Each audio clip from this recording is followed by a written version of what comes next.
ito ay rated SPG. Striktong patnubay at gabay ng magulang ang kailangan. Maaaring may masiselang tema, lengguwahe, karahasan, sexual, horror o droga na hindi angkop sa mga bata.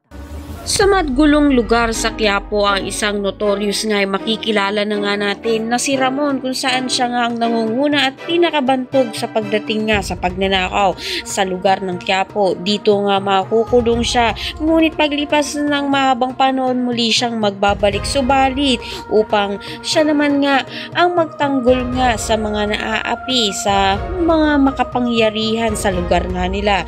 Dito na nga rin niya makikilala itong si Marites na mapagsasamantalahan niya nga, at sa 9 na buwan ay babalikan niya nga raw ito. Kaya matapos naman ang 9 na buwan, hindi rin nagtagal, nagdalang tao ito nga si Marites at ipinanganak ang isang batang sanggol na ipinangalan nga bilang si Tanggol, dahil alam naman nga ng asawa nga nito ni Marites na hindi naman niya anak ito ay magagawa niya nga itong mapaglupitan at pag-initan sa kahit anong panahon, kahit wala naman itong ginagawa. Wala naman magawa ito nga si Marites kundi magsunod-sunuran na nga lang sa kanyang asawa. Dito na nga rin niya makikilala ito nga si Mokang, na kung saan magiging kasangga niya.